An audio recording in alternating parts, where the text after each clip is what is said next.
चलिए अपन शुरुआत करते हैं बहुपद से।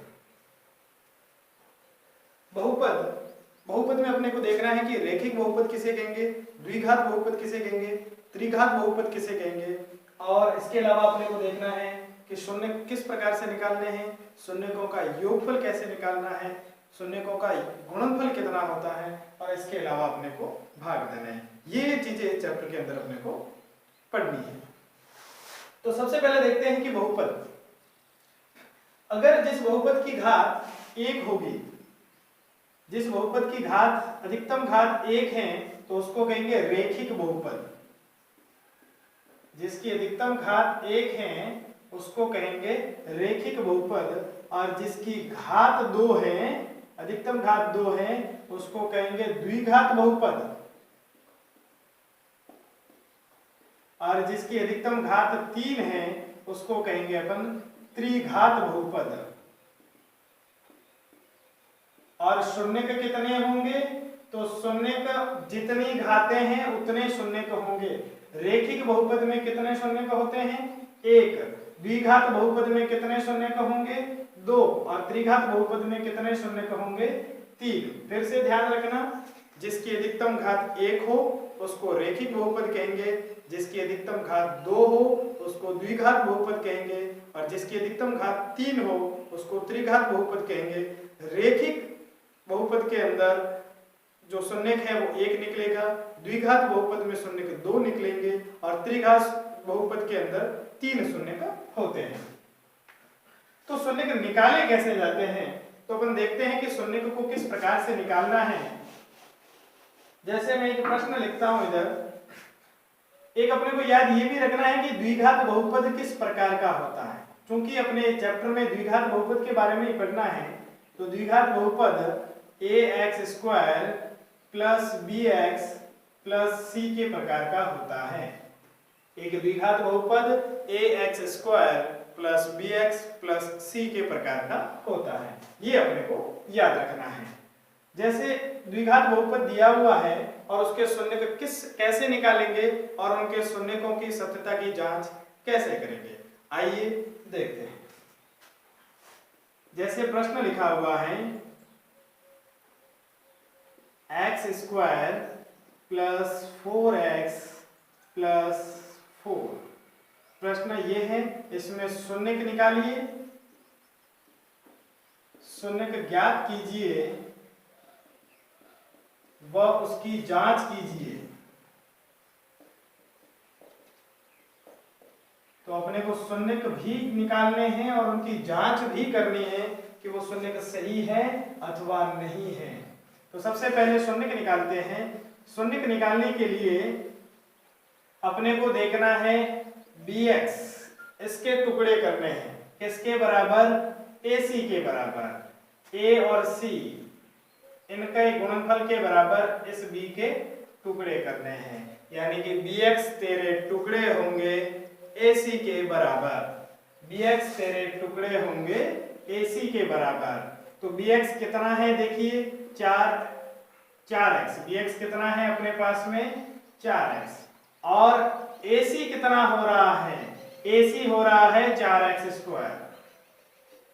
ac कितना हो रहा है अपने पास में 4x², यानी कि इस 4x के गुणनखंड निकाले, 4x² के गुणनखंड निकाले अपन ने, 1 का भाग जाता है, 2 का जाता है, और किसका जाता है इसमें 4 का। अब ऐसी दो संख्याएं निकालिए इसमें से जिनको जोड़े या घटाएं तो 4x आने चाहिए। ऐसी दो संख्याएं जिनको जोड़े या घटाएं तो 4 आने चाहिए। तो कैसे निकालेंगे इसमें से, देखिए 2 और 2, दोनों को जोड़ा तो कितने आ गए 4। 2 और 2 को जोड़ेंगे तो कितने आ जाएंगे 4। फिर से कह रहा हूं, bx तेरे टुकड़े होंगे ac के बराबर। इस ac को ध्यान रखना है, ac कितना आया था 4x², तो गुणनखंड निकले 1, 2 और 4। तो टुकड़े किए 2 और 2, इन दोनों को जोड़ा तो कितने आ गए 4 आ गए। या फिर और क्या हो सकता था, जैसे मान लो अपन 1 और 4 को करें तो इन दोनों को जोड़े तो कितने होते हैं 5 होते हैं। इन 1 में 4 में से 1 घटाए तो भी कितने रहेंगे 3 रहेंगे, यानी कि संयोजन 2 और 2 का ही बैठना है। यहाँ आइए x² plus 2x plus 2x, देखिए bx के टुकड़े भी हो गए, इनका गुणा करो, 2x और 2x को गुणा करते तो कितने हो गए 4x², 4x² ac के बराबर आना चाहिए प्लस 4।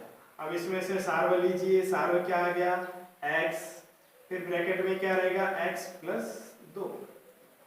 फिर इस ग्रुप में आइए, दोनों में से सार्व क्या निकलेगा, तो सार्व रहेगा ब्रैकेट के बाहर में प्लस के 2 और ब्रैकेट के अंदर रहेगा x प्लस 2। तो अपने पास जो आगे गुणनखंड वो है x प्लस 2, x प्लस 2। अब निकालिए इनके शून्य का, तो शून्य का निकला x बराबर -2 और इधर भी क्या निकलेगा x बराबर -2। अपने पास दो शून्य का आए हैं -2 और -2। आइए इनकी जांच करते हैं। तो जांच योग कितना होना चाहिए, अल्फा प्लस बीटा बराबर -b/a, और इनका गुणनफल कितना होता है, इनका गुणनफल है alpha into beta is equal to c/a। b की वैल्यू कितनी है, यहाँ देखिए 4, ये किसके हैं माइनस के। b की वैल्यू 4 थी, लेकिन b के आगे क्या लगा हुआ माइनस, तो यहाँ भी क्या लिखेंगे माइनस, बट्टे में a की वैल्यू क्या है 1, -4/1 आ रहा है। गुणनफल कितना आ रहा है, गुणनफल देखिए c/a, c कितना है 4/a की वैल्यू कितनी है 1। यहाँ भी देख लीजिए, इन दोनों गुणनफलों का योग कीजिए, इन दोनों गुणनफलों का योग करते हैं तो -2 प्लस -2 कितने आ जाएंगे अपने पास 4। यहाँ भी -4 है और यहाँ भी -4 आ रहे हैं, इसका मतलब अपना योग सही है। फिर गुणनफल देखिए, गुणनफल देखते हैं -2, शून्य क्या है -2, तो -2 गुणा -2 बराबर अपने पास आ जाएंगे प्लस के 4। यहाँ भी अपने पास गुणनफल कितना आया है प्लस के 4। तो इस प्रकार से अपने को पहले इनके जो शून्यक है उनको निकालना है और इस प्रकार से जांच करनी है। योग होता है -b/a और गुणनफल होता है c/a। एक आध और एग्जांपल लेते हैं इस प्रश्न का।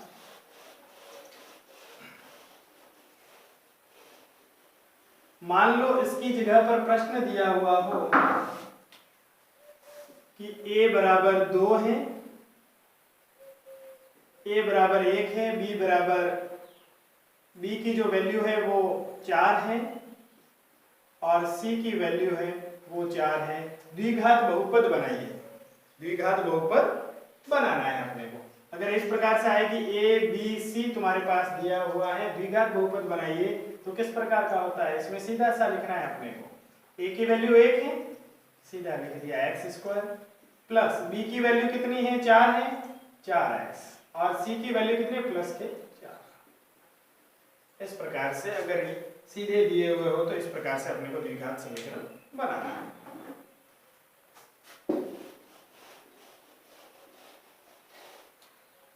इसके अलावा और इस चैप्टर से जो प्रश्न है वो है वही भाज्य बराबर भाज्य गुणा भागफल प्लस शेषफल। भाग देना है अपने को, तो भाग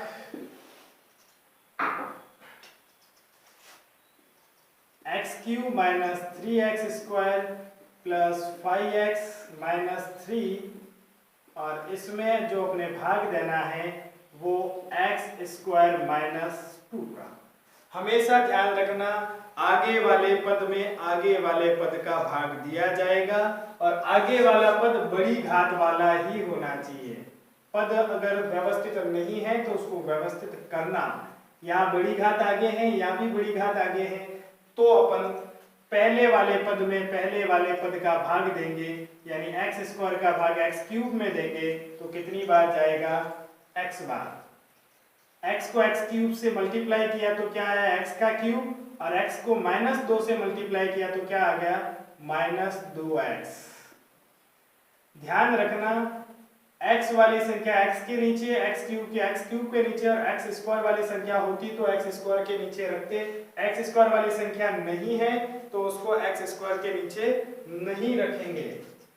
x क्यूब से x क्यूब कट गया, इधर रहा अपने पास -3x स्क्वायर। ऊपर वाले पद में से नीचे वाले पद को घटाते हैं तो माइनस किस में हो जाएगा, प्लस में। तो 5x प्लस 2x कितने हो जाएंगे अपने पास में, 7x माइनस 3। अब फिर से आगे वाला पद, बड़ा पद को क्या है, -3x स्क्वायर। इसमें किसका भाग देंगे, x स्क्वायर का। -3x स्क्वायर में x स्क्वायर का भाग कितनी बार जाएगा, -3 बार। x स्क्वायर से x स्क्वायर कट गया, पीछे रहे -3। -3 को x स्क्वायर से किया तो -3x स्क्वायर और -3 को -2 से किया तो आ जाएंगे अपने पास प्लस के 6। -3x स्क्वायर से -3x स्क्वायर कट।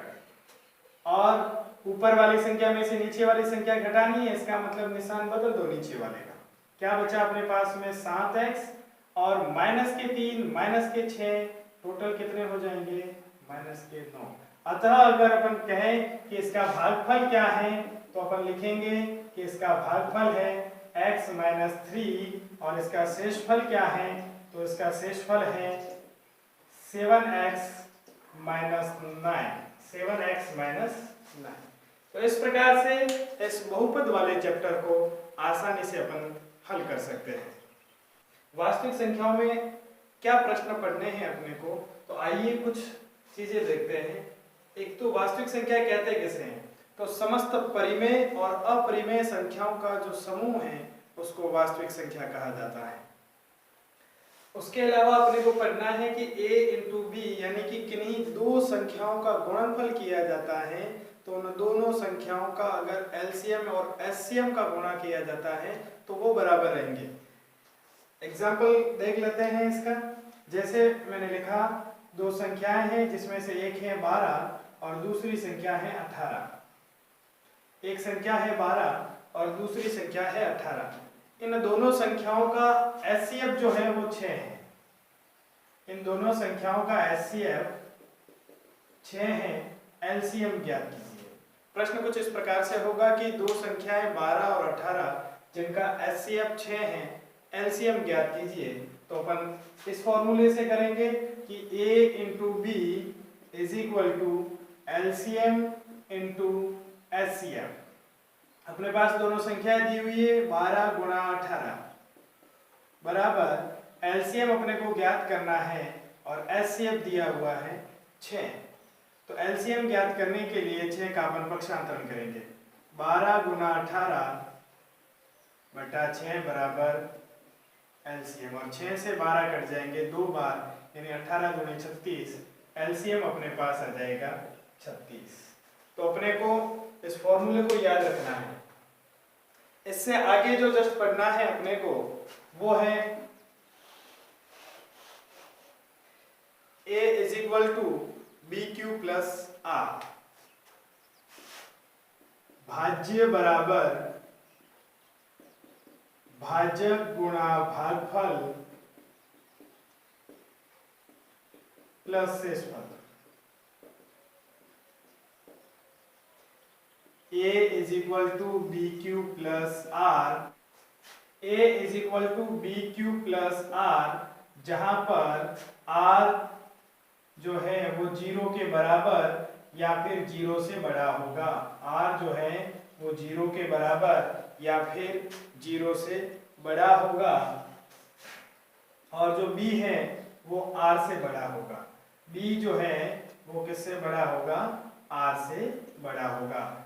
यानी कि इससे रिलेटेड जो क्वेश्चंस आएंगे वो इस प्रकार से आएंगे कि या तो दो संख्याएं दी हुई होगी, जैसे संख्या लिखी हुई है 20 और 15, इनका एचसीएफ ज्ञात कीजिए। यूक्लिड विभाजन प्रमेय से 20 और 15 का एचसीएफ ज्ञात कीजिए। तो एचसीएफ कैसे ज्ञात करेंगे, बड़ी संख्या को बनाएंगे भाज्य और छोटी संख्या को बनाएंगे भाजक। अब 20 का भाग 15 का भाग 20 में कितनी बार जाएगा, एक बार। शेष कितने बच जाएंगे अपने पास में, 5। उसी प्रकार से अब भाज्य को अपन वापस भाज्य बना देंगे, प्रथम चरण और फिर आ जाएगा अपने द्वितीय चरण। द्वितीय चरण में भाजक को तो बनाना है अपने भाज्य, भाजक को बनाना है भाज्य और शेष फल को बनाना है भाजक। देखिए भाजक को तो बना दिया भाज्य और शेष फल को बना देंगे भाजक। 15 में 5 का भाग दिया, कितनी बार गया? 3 बार। शेष फल क्या बचा? 0। और जब अपना शेष फल 0 आ जाता है तब अपने एचसीएफ निकल करके आ जाएगा। एचसीएफ क्या होगा? लास्ट बार तुमने किसका भाग दिया था? तो लास्ट बार किसका भाग दिया था? 5 का। अतः अपना जो एचसीएफ है वो निकल करके आ जाएगा 5। इसके अलावा इस जो वास्तविक संख्या वाला चैप्टर है इसमें से जो प्रश्न आने की संभावना है वो है कि कौन सी संख्या शांत होगी और कौन सी संख्या अशांत होगी। तो शांत संख्या कौन सी होगी और अशांत कौन सी होगी? शांत संख्या वो होती है जिसका हर 2n × 5m के प्रकार का होता है। आइए अपन कुछ एक उदाहरण देखते हैं। जैसे मैंने लिखा 22/7। एक और संख्या लिख देता हूं मैं। जैसे मैंने संख्या लिखी 11/10। ये दो संख्या में लिखता हूं। 22/7 इसका हर देखिए, इसका हर क्या 2n × 5m के प्रकार का है? अपन कहेंगे नहीं। जब इसका हर 2n × 5m के प्रकार का नहीं है इसका मतलब ये संख्या कैसी हो जाएगी? अशांत। इसका हर देखिए 10 के टुकड़े करते हैं तो क्या आता है? 2 × 5। इसका जो हर है 11/10 में जो 10 है यानी कि हर जो है वो 2n × 5m के प्रकार का है। अतः ये संख्या अपने पास किस प्रकार की हो जाएगी? 7। और उदाहरण लेते हैं। जैसे मैंने लिखा 31/625।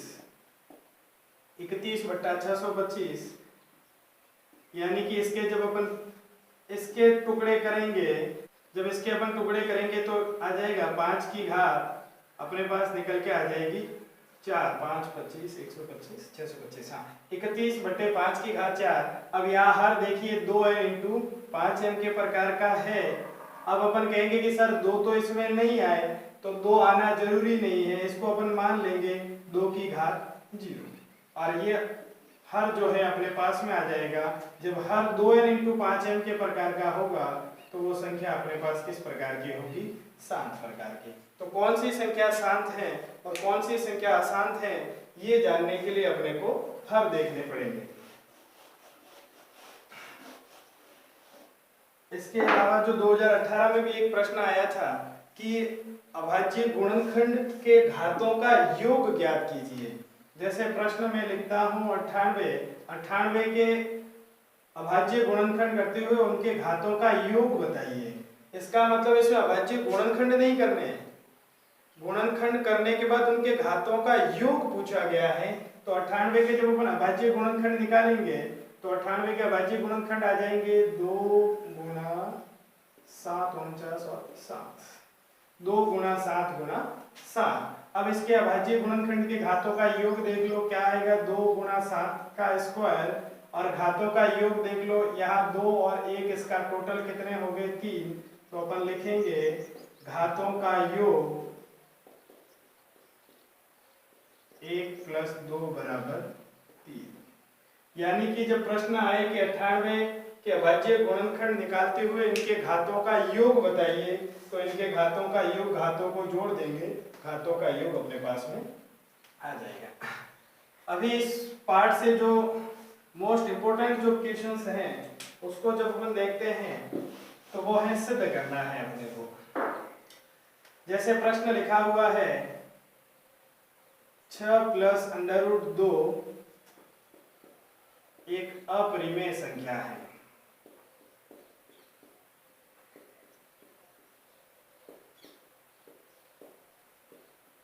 सिद्ध कीजिए कि 6 + √2 एक अपरिमेय संख्या है। इसको सिद्ध करने के लिए अपन विरोधाभास विधि प्रयोग में लेंगे और विरोधाभास विधि से इसको हल करेंगे। तो विरोधाभास विधि क्या कहती है? अपन लिखेंगे विरोधाभास विधि से विरोधाभास विधि ये कहती है कि जब ये अपरिमेय है तो इसको परिमेय माना जाए, इसका उल्टा माना जाए। विरोधाभास विधि से माना कि 6 + √2 एक परिमेय संख्या है। माना कि 6 + √2 एक परिमेय संख्या है। जब अपन किसी भी संख्या को परिमेय संख्या मानते हैं तो परिमेय संख्या a/b प्रकार की होती है। 6 + 2 एक परिमेय संख्या है, अतः 6 + √2 बराबर क्या लिख सकते हैं अपन, a/b। चूंकि ये परिमेय संख्या है और परिमेय संख्या को किस प्रकार से व्यक्त करते हैं, a/b रूप में व्यक्त करते हैं। तो जहां पर a और b सह अभाज्य पूर्णांक हैं, सह अभाज्य पूर्णांक। अब आगे जब इनको मान लिया कि ये परिमेय संख्या है तो a/b रूप में लिख देंगे और a और b सह अभाज्य पूर्णांक है। अब 6 का अपन पक्षांतरण करेंगे तो क्या आएगा, √2 बराबर a/b - 6, a/b - 6। यहाँ पर a/b परिमेय संख्या है, a/b परिमेय संख्या है, अतः a/b - 6 भी अब परिमेय संख्या ही हो जाएगी, अतः a/b - 6 भी परिमेय संख्या है। जब ये परिमेय संख्या है तो -6 भी परिमेय संख्या है, a/b - 6 भी परिमेय संख्या है। और जब a/b - 6 परिमेय संख्या है तो उसके बराबर में जो संख्या होगी वो भी परिमेय होगी। इसका मतलब ये हुआ कि अतः √2 एक परिमेय संख्या है, √2 एक परिमेय संख्या है, √2 एक परिमेय संख्या है। जबकि इस बात का विरोधाभास है, क्योंकि शुरू में अपन ने क्या माना था कि ये तो एक परिमेय संख्या है। अतः यह पूर्व के यानी कि हमारी कल्पना का, अतः यह हमारी कल्पना का विरोधाभास है, अतः यह हमारी कल्पना का विरोधाभास है। 6 + √2 एक अपरिमेय संख्या है। अब ये विरोधाभास है तो ये संख्या कैसी हो जाएगी, अपरिमेय संख्या है। फिर से इसका एक बार रिवीजन करते हैं कि वास्तविक संख्या से किस प्रकार के प्रश्न आएंगे। तो पहले तो वास्तविक संख्या किसे कहते हैं, परिमेय संख्या और अपरिमेय संख्याओं का जो समूह है उसको अपन वास्तविक संख्या कहेंगे। इसमें फॉर्मूले दो याद रखने हैं, a × b बराबर HCF × LCM, a और b का HCF × LCM, और इससे प्रश्न मैंने अभी करवाया था। एक याद रखना है अपने को, भाज्य बराबर भाजक गुणा भागफल प्लस शेषफल, यूक्लिड विभाजन प्रमेय का। इससे हो सकता है कि इससे तुम्हें HCF निकालने का प्रश्न पूछा जा सके। शांत संख्या का हर 2n × 5m के प्रकार का होगा और अभाज्य गुणनखंड के घातों का योग तुमसे पूछा जा सकता है। और ये पूछा जा सकता है कि कौन सी संख्या अपरिमेय है, अगर ये अपरिमेय है तो इसको सिद्ध कीजिए। और सिद्ध करने की जो अपनी विधि है वो है विरोधाभास विधि।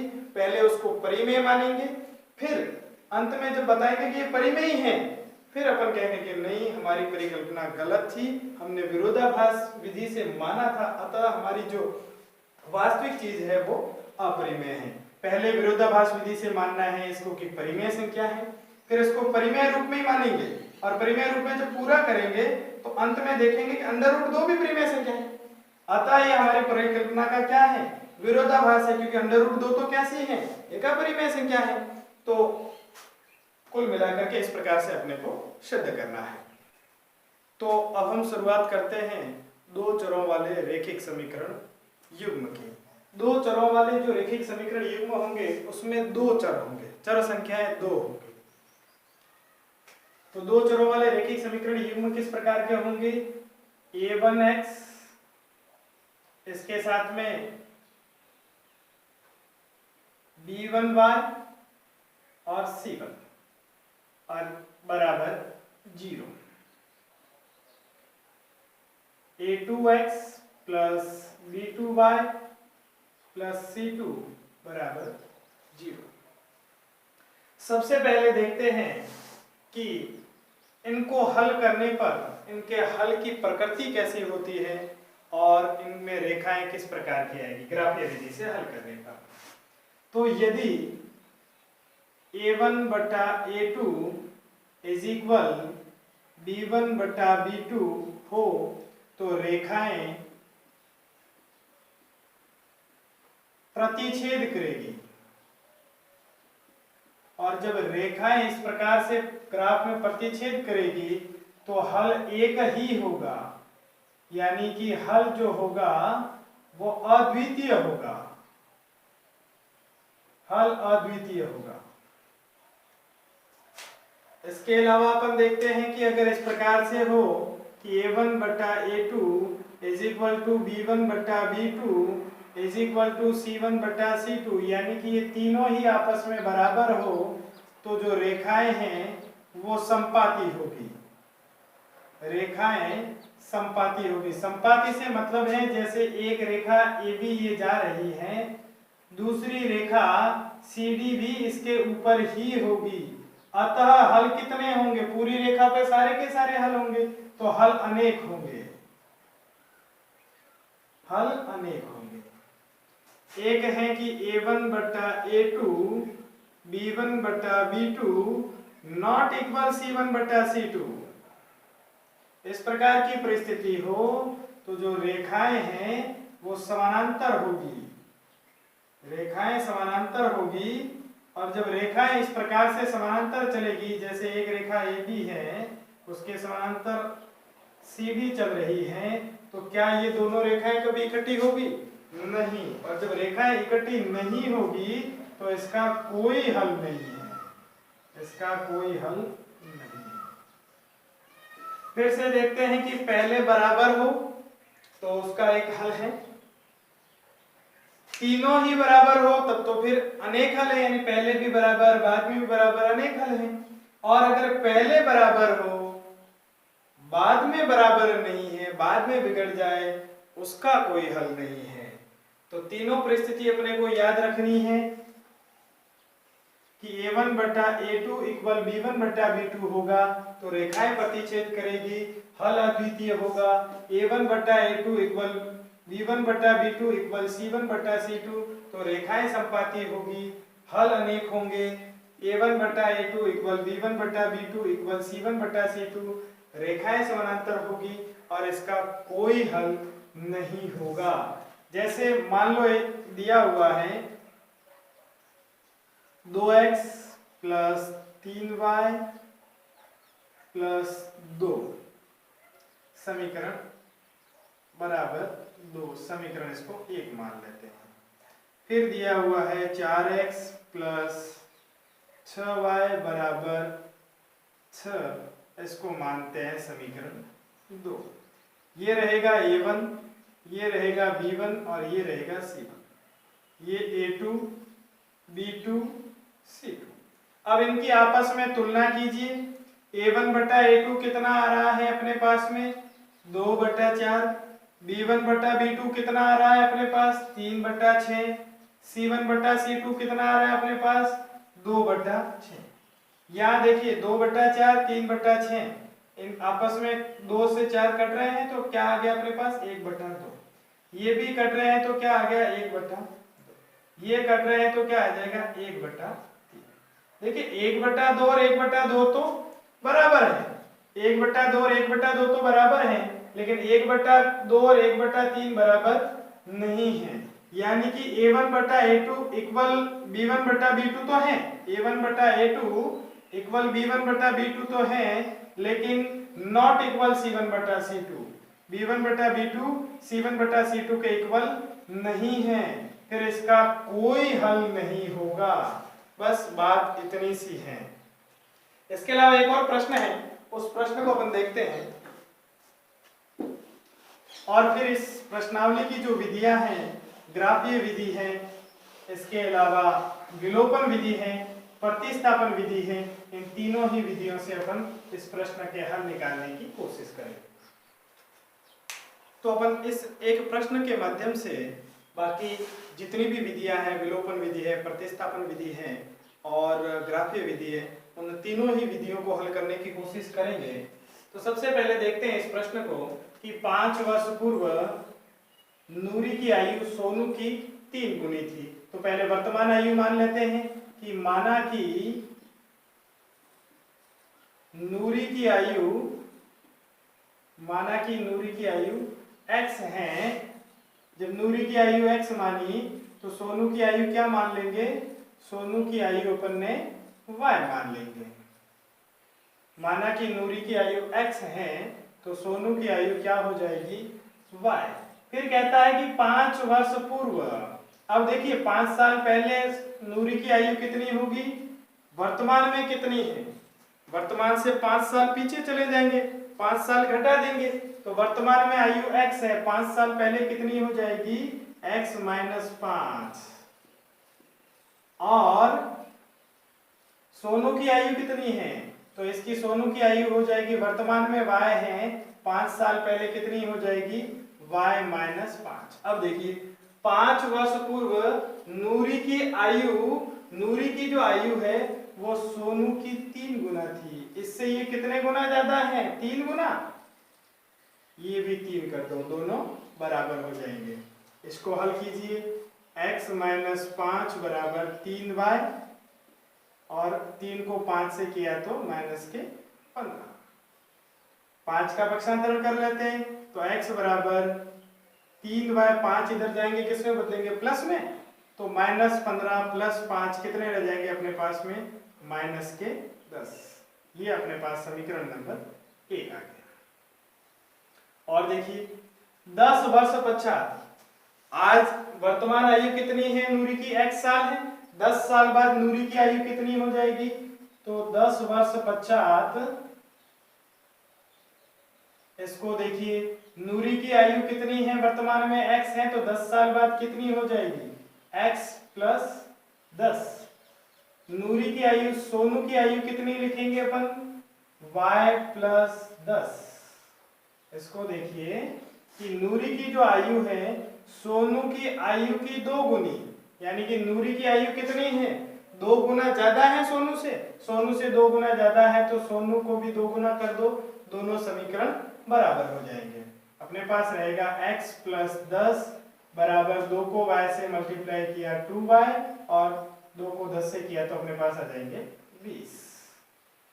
x is equal to 2y, 10 इधर जाएंगे, 20 में से 10 जाएंगे, पीछे कितने बचेंगे अपने पास में?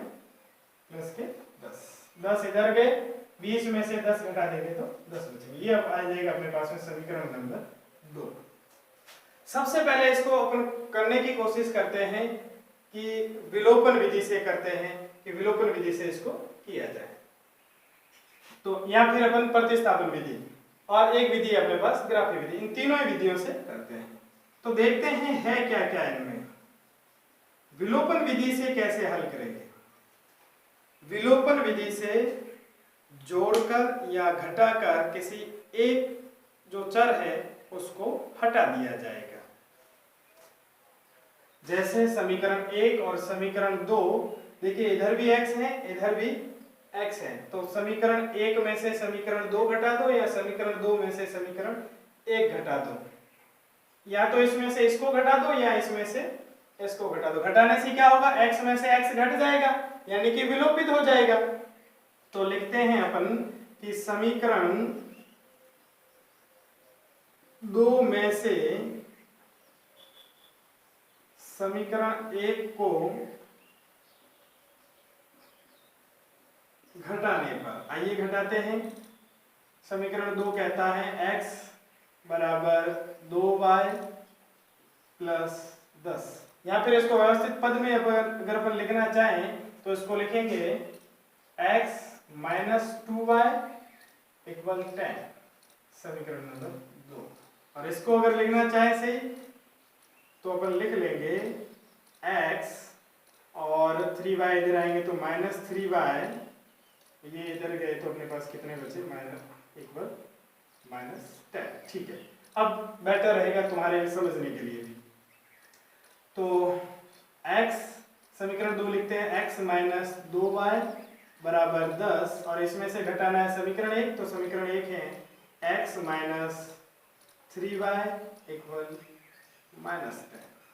ऊपर वाली संख्या में से नीचे वाली संख्या को घटाना है, तो x से x कट गया, नीचे वाले का निशान बदल दो, माइनस 2y प्लस 3y, फिर क्या बचेगा अपने पास में y, और 10 में से घटाने हैं माइनस 10, तो 10 माइनस माइनस माइनस क्या हो जाएगा प्लस, तो 10 प्लस 10 कितने हो जाएंगे 20। तो y की वैल्यू कितनी आई है अपने पास में 10। जब y का मान 20 आया है, सॉरी 20 आया है, तो y का मान किसी भी समीकरण में प्रतिस्थापित कर दो, y बराबर 20 आ गया, तो y का मान समीकरण 1 में रखने पर, y का मान समीकरण 1 में रखिए, समीकरण 1 में रखते हैं तो x माइनस 3 और y की जगह अपन कितने रखेंगे 20 बराबर माइनस 10। x 3 को 20 से गुणा किया तो कितने आ जाएंगे माइनस 60 बराबर माइनस के 10। तो x बराबर कितने आ जाएंगे 60 इधर जाएंगे, किसमें बदलेंगे प्लस में, तो माइनस 10 प्लस 50 यानी कि x बराबर आ जाएंगे 40। x की वैल्यू कितनी आ गई अपने पास में 40 और y की वैल्यू कितनी आई है अपने पास में 20। x की वैल्यू 40 है और y की वैल्यू कितनी आ गई है 20। ये तो थी विलोपन विधि। इसके अलावा अपने को देखनी है प्रतिस्थापन विधि। तो प्रतिस्थापन विधि किस प्रकार से करेंगे, इन समीकरणों को मैं मिटा देता हूं यहां से सब।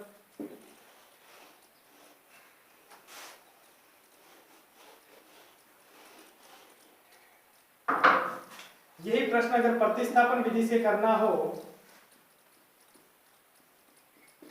तो प्रतिस्थापन विधि से किस प्रकार से करेंगे, आइए देखते हैं। प्रतिस्थापन विधि में समीकरण दोनों कौन कौन से हैं अपने पास, समीकरण 1 ये है और समीकरण 2 ये है। समीकरण 1 से देखिए x माइनस 3y बराबर क्या है माइनस 10 है, पक्षांतरण करो किसका 3y का कर लो, तो x बराबर क्या हो जाएगा माइनस 10 प्लस 3y, x बराबर क्या हो जाएगा माइनस 10 प्लस 3y। ये आ गई x की अपने पास में वैल्यू, या फिर इसको कह सकते हैं समीकरण नंबर। जब x की वैल्यू अपने पास आ गई है तो x की वैल्यू इस समीकरण में रख दो। ये है प्रतिस्थापन। तो लिखा मैंने कि समीकरण 2 में x का मान रखने पर, समीकरण 2 में x का मान रखने पर, समीकरण 2 में x का मान रखो। समीकरण 2 क्या कहता है x, तो x की जगह अपन x का मान ये रखेंगे माइनस 10 प्लस 3y, उसके बाद रखो माइनस 2y इक्वल कितने आ गए 10। अब 10 का करो पक्षांतरण, क्या बचेगा 3y माइनस 2y, कितने y बचे 1y, और 10 का पक्षांतरण किया तो 10 इधर प्लस में बदल गया, 10 और 10 कितने आ जाएंगे अपने पास में 20। देखिए 10 इधर गए तो प्लस में बदल गए, 10 और 10 कितने हो गए 20। 3y में से 2y गए तो कितने आ गए, y की वैल्यू कितनी आ गई, यहाँ भी y का मान कितना आया था 20, यहाँ भी y का मान कितना आया है 20। अब इसी y से इसी तरीके से x की वैल्यू निकाल लो। तो ये थी प्रतिस्थापन विधि और ये है विलोपन विधि। विलोपन विधि में जोड़ या बाकी द्वारा, जोड़ने के द्वारा या घटाने के द्वारा एक चर पद को गायब करते हैं और उसके बाद दूसरे चर पद का मान निकालते हैं। जबकि प्रतिस्थापन विधि में किसी एक चर को वही रहने दिया जाता है, बाकी का प्रतिस्थापन कर लिया जाता है और उसके बाद उसका मान निकाला जाता है। तो अपना नेक्स्ट चैप्टर है प्रायिकता, संभावना कितनी है किसी काम के होने की।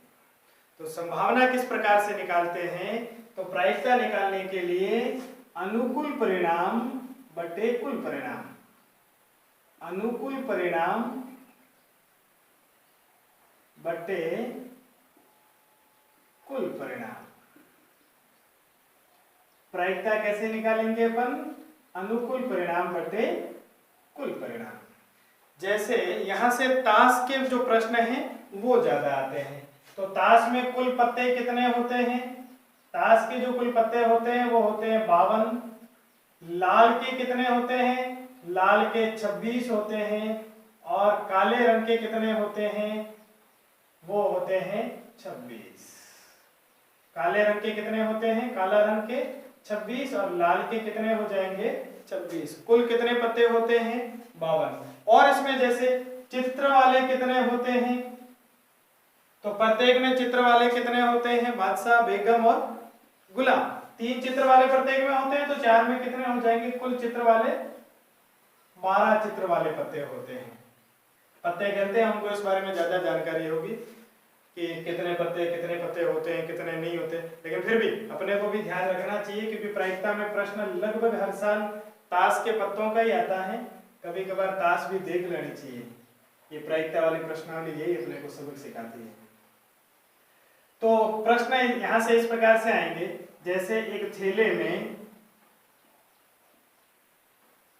8 लाल गेंद हैं, 5 हरी गेंद हैं, हरे रंग की हैं और 3 सफेद रंग की हैं। एक थैले के अंदर 8 लाल गेंदे हैं, 5 हरी गेंदे हैं और 3 सफेद गेंदे हैं। थैले में हाथ डाला जाता है तो उस गेंद के हरे रंग के आने की क्या प्रायिकता है? सफेद रंग के नहीं आने की क्या प्रायिकता है? लाल रंग के आने की क्या प्रायिकता है? आइए इन सभी प्रश्नों को देखते हैं। तो कुल परिणाम कितने हैं? कुल गेंदें कितनी हैं? सबसे पहले वो देखो, कुल गेंद कितनी होगी अपने पास? 8, 8, 5, 13, 13 और 3 कितनी गेंदें होगी? 16। अब ये पूछा जाता है कि लाल गेंद आने की प्रायिकता, लाल गेंद आने की प्रायिकता, क्या संभावना है कि लाल गेंद आएगी? तो लाल गेंद आने की प्रायिकता, लाल गेंदें कितनी हैं? 8 हैं। कुल गेंदें कितनी हैं? 16 हैं। तो क्या आ जाएगा? 1/2, यानी कि हर 2 गेंद में से एक गेंद कौन सी निकलेगी? लाल गेंद की। अब ये पूछा जाता है कि हरे रंग की गेंद आने की क्या प्रायिकता है? तो हरे रंग की कुल कितनी गेंदें हैं? 5 और कुल गेंदें कितनी हैं? 16। तो इसकी प्रायिकता कितनी आ जाएगी? 5/16। सफेद रंग की नहीं आने की कितनी प्रायिकता है? अगर पूछा जाए कि सफेद नहीं आने की प्रायिकता कितनी है, तो देखिए कुल परिणाम कितने हैं? 16। सफेद नहीं आनी चाहिए, यानी कि बाकी कोई भी आनी चाहिए, तो 8, 5, 13 कोई भी आ सकती है, सफेद नहीं आएगी। तो सफेद नहीं आने की प्रायिकता कितनी हो जाएगी? 13/16। इसके अलावा इसमें से प्रश्न पूछे जाते हैं, सम संख्या आने की प्रायिकता, विषम संख्या आने की प्रायिकता, सिक्के को उछालने पर चित या पट आने की प्रायिकता, हेड आने की प्रायिकता क्या है? तो उसको एक बार देखें। यदि किसी सिक्के को, एक सिक्के को n बार उछालोगे, n बार उछालने पर, एक सिक्के को n बार उछालने पर कितने परिणाम आएंगे? तो कितने परिणाम आएंगे? n² परिणाम आएंगे। पासे को n बार फेंकने पर कितने परिणाम आएंगे? n का स्क्वायर कर देंगे। जैसे मान लो एक सिक्के को 2 बार फेंका जा रहा है, एक सिक्के को कितनी बार फेंका जा रहा है? 2 बार उछाला जा रहा है, तो कुल परिणाम कितने आएंगे? तो अपन कहेंगे कि कुल परिणाम कितने आएंगे? 2 का स्क्वायर। 2 बार में उछाला जा रहा है तो 2 का क्या कर देंगे? स्क्वायर, यानी कि कुल परिणाम कितने आएंगे? 4। कैसे? जैसे एक सिक्का है, सिक्के के परिणाम क्या होते हैं? यहाँ तो हेड आएगा, यहाँ टेल आएगा। दोनों, एक सिक्के को 2 बार उछाला, या तो दोनों बार क्या आएगा? हेड आएगा, या फिर दोनों बार क्या परिणाम आ सकते हैं? टेल आएगा, या फिर एक बार टेल आएगा, एक बार हेड आएगा, या फिर परिणाम क्या आएगा? पहले बार हेड आ गया, दूसरी बार टेल आएगा। देखिए कुल कितने परिणाम आ गए? 4 परिणाम आ गए। यानी एक सिक्के को n बार उछालोगे तो परिणाम क्या आएंगे? n का स्क्वायर। उसके अलावा है कि पासे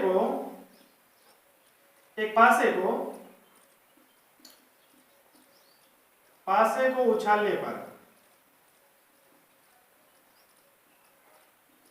पासे में कुल परिणाम कितने होते हैं, कुल अंक कितने होते हैं? तो कुल परिणाम जो है पासे में वो 6 होते हैं। पासे में कुल कितने परिणाम होते हैं? 6 होते हैं। पासे के ऊपर 1 2 3 4 5 और 6। अब यहाँ से पूछा जाए पासे को उछालने पर सम संख्या आने की प्रायिकता, तो तुम्हें लिखना है 1/2। विषम आने की प्रायिकता क्या है? तो भी 1/2। भाज्य आने की प्रायिकता 1/2। अभाज्य आने की प्रायिकता तो भी 1/2। ये याद रखना है कि पासे को उछालने पर सम, विषम, भाज्य, अभाज्य सब में आंसर क्या हो जाएगा? 1/2। कभी कभी ऐसे प्रश्न पूछ लिए जाते हैं कि पासे को उछालने पर 4 से बड़ी संख्या आने की प्रायिकता क्या है? 4 से बड़ी संख्या आने की प्रायिकता क्या है? तो कुल परिणाम तो कितने हैं? 6 हैं। 4 से बड़ी कौन कौन सी संख्या है? 4 से बड़ी कौन सी है? 5 और 6, यानी 4 से बड़ी आने की प्रायिकता क्या है? 2/6। काट रहे हैं तो काटो 1/। पूछा जाए 4 से बड़ी आने की प्रायिकता तो क्या? बाकी सम आने की प्रायिकता, विषम आने की प्रायिकता, भाज्य आने की प्रायिकता, अभाज्य आने की प्रायिकता, सबकी प्रायिकता क्या है? 1/2 ही रहेगी। तो ये इस किताब की 10वीं की किताब की सबसे सरल प्रश्नावली है प्रायिकता। और एक लास्ट प्रश्न इससे देखते हैं कि प्रायिकता कुल कितनी होती है? तो प्रायिकता कुल कितनी होती है? प्रायिकता का परिणाम 1 होता है। जैसे किसी कार्य के होने की प्रायिकता, कार्य के होने की अगर प्रायिकता की बात करें, यदि कार्य के होने की प्रायिकता 0.65 है तो नहीं होने की प्रायिकता बताइए। होने की प्रायिकता 0.65 है तो नहीं होने की प्रायिकता, तो प्रायिकता का परिणाम क्या होता है? 1। होने की प्रायिकता कितनी है? 0.65। 1 में से 0.65 घटा लो, बाकी नहीं होने की प्रायिकता रहेगी। तो नहीं होने की प्रायिकता कितनी आ जाएगी? 0.35। तो ये थी तुम्हारी प्रश्नावली प्रायिकता की। नेक्स्ट प्रश्नावली पे जाते हैं और अपनी आगे वाली प्रश्नावली है समांतर श्रेणी। समांतर श्रेणी से तात्पर्य है कि जो संख्या है वो ठीक पहले वाली संख्या से कुछ निश्चित संख्या जोड़ करके बनी होगी।